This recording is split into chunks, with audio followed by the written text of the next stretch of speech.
Mari kita berdoa. Engkaulah kepala gereja yang terus menuntun gerejamu, sehingga tetap eksis, tetap berkarya sampai saat ini. Sekalipun sebagai gereja Tuhan, kami sadar hidup ini tak sepi dari namanya tantangan dan gelombang kehidupan.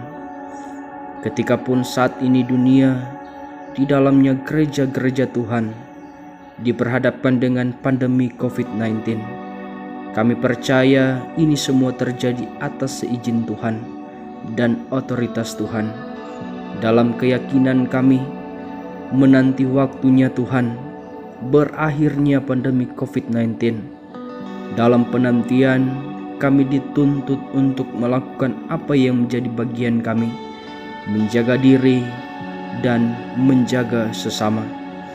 Ketika kami melakukan kesemuanya itu, kami pun tidak lupa untuk memperlengkapi kehidupan kami dengan makanan rohani yang memang kami butuhkan, yaitu firman Tuhan. Engkau yang terus memperlengkapi kami, sehingga kami yang membaca, mendengar dan merenungkannya, bukan hanya sebatas memahami dan mengerti, namun sebagai pelaku firman Tuhan.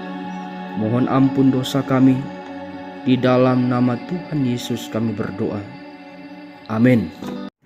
Saudara-saudara yang dikasihi dan diberkati oleh Tuhan, kita akan membuka Alkitab. Kita akan membacanya dalam Injil Matius pasal 9 ayatnya yang ke-36. Lembaga Alkitab Indonesia memberi judul Belas Kasihan Yesus terhadap orang banyak. Melihat orang banyak itu, tergeraklah hati Yesus oleh belas kasihan kepada mereka, karena mereka lelah dan terlantar seperti domba yang tidak bergembala. Salam sejahtera dalam kasih Tuhan kita Yesus Kristus. Judul khotbah kita adalah hidup bukan untuk diri sendiri, tetapi juga untuk orang lain. Saudara-saudara yang dikasihi dan diberkati oleh Tuhan kita Yesus Kristus, gaya hidup individualistis yang mementingkan diri sendiri dan tidak peduli dengan orang lain nampak di tengah-tengah kehidupan kita, bahkan gereja Tuhan. Sapa ngana, sapa kita, sedangkan kita berhidup kita ndak mau dapat urus apalagi orang lain. Urus jom masing-masing untuk hidup. Saudara-saudara, realitas saat ini berbeda dengan apa yang dilakukan Yesus ketika melihat banyak orang yang ada di sekitarnya yang terlihat lelah dan terlantar seperti domba yang tidak bergembala. Tergeraklah hati Yesus oleh belas kasihan. Saudara-saudara, Yesus berbelas kasihan. Itu berarti Dia peduli terhadap kita.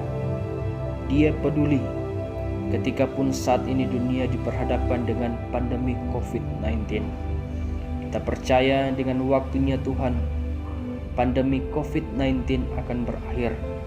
Mari kita belajar dari Yesus agar memperhatikan sesama yang membutuhkan pertolongan.